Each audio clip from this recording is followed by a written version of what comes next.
आके खड़ा, मैंने कहा क्या हुआ बता चिल्ला, मैंने कहा किधर, बोला वो आ रहा है।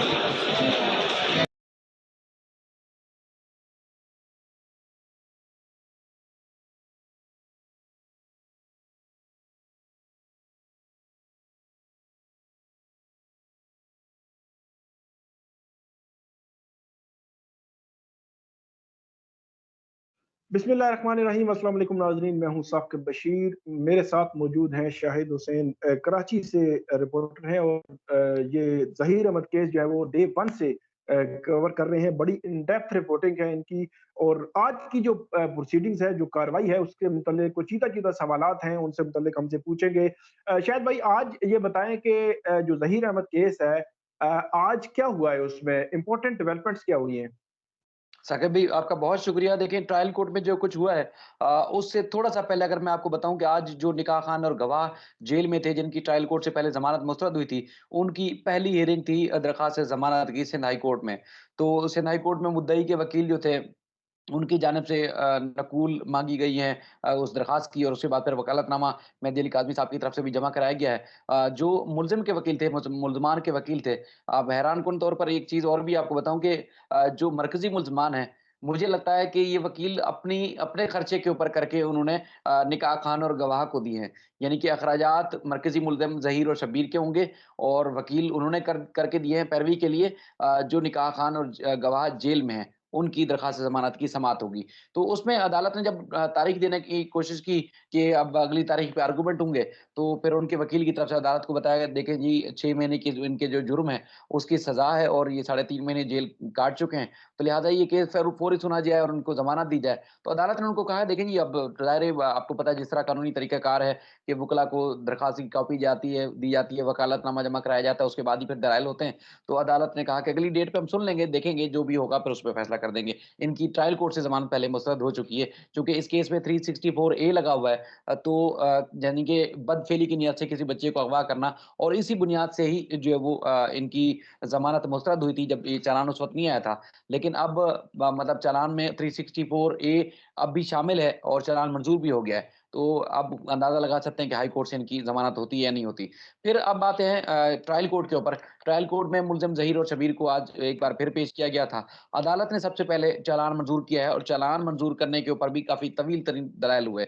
सबसे पहले जो हमें बताया गया है, चूँकि आपको पहले भी हम बता चुके हैं कि ट्रायल कोर्ट में ये स्पेशल कोर्ट है, और एसओपीज़ के हिसाब से भी मीडिया अंदर अलाउ नहीं होता। आज मैंने पर्सनली रिक्वेस्ट की थी कि किसी एक आदमी को अंदर जाने दिया जाए, जो एक चीज़ होती है कि सेंसर करना, कि अगर मीडिया पे ये जुमला आएगा, ये रिमार्क्स आएँगे, ये नहीं आएँगे, ये सारी चीज़ें हम खुद सेंसर कर लिया करेंगे। हमें अंदर बैठने की इजाज़त दी जाए, ताकि फेयर तरीके से हम रिपोर्टिंग कर सकें, लोगों को इस मामले के लिए आगाह कर सकें। आपको पता है, दुनिया भर में, और मज़े की बात एक और भी बताऊँ कि आज इस जज साहब ने भी उस चीज़ का इज़हार किया जो पहले जज साहब कहते रहे, कि यानी कि हर जज के घर में भी लोग जो है वो सोशल मीडिया पे इस केस को देखते हैं, और जज साहब ने कहा कि मुझे भी बुरा भला कहा जाता है इस केस को लेके। तो यानी कि आपको पता है, सोशल मीडिया पे आप और हम तो जिस तरह रिपोर्टिंग करते हैं, लेकिन बहुत सारे लोग तो नेगेटिविटी भी फैलाते हैं जजेस के बारे में, आला अदलिया के बारे में, और मौजूद जजेस के फैमिलीज़ के बारे में भी। तो इस जज साहब ने भी पहले दीगर जो जजेस थे, उनकी तरह इन्होंने भी इस जो है वो नाराज़गी का इज़हार किया है कि सोशल मीडिया पे केस पे तारीख पड़ जाने की वजह से भी हमें बुरा भला कहा जाता है। तो बहरहाल चालान जो मंज़ूर किया गया है, उसमें अगवा की जो दफ़ात हैं 363 और 368, और इसके अलावा जो अगवा को छुपाने की दफ़ात है, यानी कि 3, 4 और 34, वो शामिल हैं, और इसके अलावा जो ह्यूमन ट्रैफिकिंग की दफ़ात हैं, वो भी 364 ए, और इसके अलावा जो बदफ़ेली और किसी भी जुर्म को छुपाने की, यानी कि अगवा को छुपाने की जो दफ़ा है, वो भी इस चालान में शामिल है। और उसके बाद फिर एक से ज़ायद अगर लोग कोई जुर्म करते हैं, तो वो भी इसमें शामिल है कि एक से ज़ायद लोग थे जो इस जुर्म में जिन्होंने मुनज़्ज़म तरीके से वारदात की है, वो दफ़ात, सारी ये चीज़ें उसमें शामिल की गई हैं। अदालत ने 375 इस बुनियाद पर निकाला है, जो हमें बताया गया है कि चूँकि जो एमएलओ है या मेडिकल रिपोर्ट है, वो फ़िलहाल सामने आई नहीं है, और जब मेडिकल रिपोर्ट नहीं है, तो फिर किस बुनियाद पर जो है वो, या किस तरह ये 375 ज़्यादती की या रेप की दफ़ात जो है वो उनको उनको जो है साबित किया जाएगा। तो इसलिए जब तक एमएलओ नहीं हो जाता, चूँकि एमएलओ भी पहले बहुत ज़्यादा ताख़ीर हो चुकी है, तब तक ये 375 जो है वो चालान में शामिल नहीं की जाएगी। अगर एमएलओ से मुतल्लिक़ अगर हुक्मनामा आ जाता है और एमएलओ अप्रूव भी हो जाता है, तो फिर आगे जाके ये 375 लगाया भी जाएगा। तो ये इंतहाई आम थी, फिर उसके बाद फिर तकरीबन 2 घंटे के करीब या 2 घंटे से भी ज़्यादा एमएलओ की दरख़्वास्त के ऊपर भी दलाइल हुए हैं, जो कि पूरी तफ़सीली दलाइल हुए हैं और उसमें ख़ास तौर पर जो मुल्ज़मान की दरख़्वास्त ज़मानत है, उसमें भी तकरीबन 4 बजे तक, यानी कि अगर हम कहें कि 3 घंटे मुल्ज़मान की दरख़्वास्त ज़मानत के ऊपर, 2 घंटे के करीब एमएलओ से मुताल्लिक़ और इस तरह फिर चालान के ऊपर जो है वो दलाइल हुए, तो तकरीबन 5-6 घंटे इस केस की समाअत हुई है और मुल्ज़मान की जो दरख़्वास्त ज़मानत है, उसके ऊपर अदालत की तरफ से कहा गया कि कल 11 बजे फ़ैसला सुनाया जाएगा ज़हीर और शब्बीर की दरख़्वास्त के ऊपर और उसके बाद एमएलओ होना है या नहीं होना, उससे मुताल्लिक़ जो है वो 12 बजे फिर से कुछ दलाइल दिए जाएँगे, जिस पे अदालत हतमी फ़ैसला करेगी। अच्छा, ज़मानत का बताएँ कि ज़मानत आपको क्या लगता है हो जाएगी या नहीं होगी इनकी, ये जो ज़हीर और शब्बीर हैं? मुझे जो दलाइल और जो ये दफ़ात हम देख रहे हैं, जो दफ़ात अदालत ने मंज़ूर की हैं, उससे तो ये लगता है कि मुल्ज़मान का जेल जाना ठहर गया। अब वो बाहर ज़्यादा दिन नहीं रह सकेंगे। अगर भाग जाएँ, छुप जाएँ, वो अलग बात है। वो इसलिए कि 364 ए, इसी बुनियाद पर तो 2 मुल्ज़मान पहले से जेल में हैं। तो यानी कि एक कमसिन बच्चे को अगवा करना, वो भी बदफ़ेली की नीयत से अगवा करना, तो वो दफ़ा शामिल है। अदालत ने अपने चालान में जो चालान मंज़ूर किया, उसमें नहीं निकाली है। तो उसकी सज़ा भी ज़्यादा है और वो नाक़ाबिल ज़मानत दफ़ा है। तो लगता ये है कि उनकी ज़मानत मुस्तरद होगी और उनको जेल जाना पड़ेगा।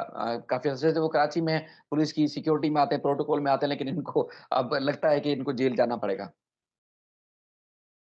अच्छा, ये बताइएगा कि अब जो ज़मानत है उनकी, कल वो पेश होंगे उसमें? अदालत ने पाबंद किया है तफ्तीशी अफ़सर को और पुलिस को कि इनको जो है वो जिस तरह पहले प्रोटोकॉल में लाया जाता है उनको ज़ाहिर है पेश किया जाए।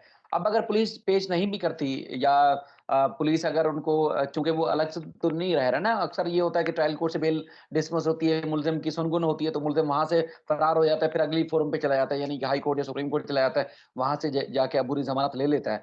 लेकिन मामला ये है कि ये पुलिस के पास तो वैसे ही उनके मेहमान हैं, सरकारी मेहमान हैं और अगर वो भाग जाते हैं, अदालत में पेश नहीं होते, छुप जाते हैं या ट्रायल कोर्ट में नहीं आते, तो फिर ना सिर्फ़ मुल्ज़िम ज़िम्मेदार होंगे, बल्कि ये तफ्तीशी अफ़सर और पुलिस जो है एसआईयू वो ज़िम्मेदार होगी। कहा जाएगा, समझा जाएगा कि अदालत के साथ उन्होंने दगाबाज़ी की है कि अदालत ने जब कहा था कि इनको 11 बजे पेश करना है या इनकी दरख़्वास्त ज़मानत के ऊपर फ़ैसला सुनाया जाएगा, तो फिर मुल्ज़िम अगर नहीं आते, तो फिर यकीनी तौर पर जो है वो पुलिस ही ज़िम्मेदार होगी इस बात की। अगर यहाँ से फिर ट्रायल कोर्ट से आपको पता है ज़मानत अगर मुस्तरद भी होती है और इन्हीं बेसिस पे मुस्तरद होती है जिसमें बदफ़ेली की नीयत से अगवा करना और चाइल्ड रिस्ट्रेंट मैरेज एक्ट इसमें लगा हुआ है, तो फिर हाई कोर्ट से भी यकीनी तौर पर हो जाएगी, लेकिन चंद चंद दिन ये बाहर रह लेंगे, लेकिन ये है कि बच तो नहीं पाएँगे, अल्टीमेटली उनको जाना जेल है और हर सूरत जेल जाएँगे इंशाल्लाह।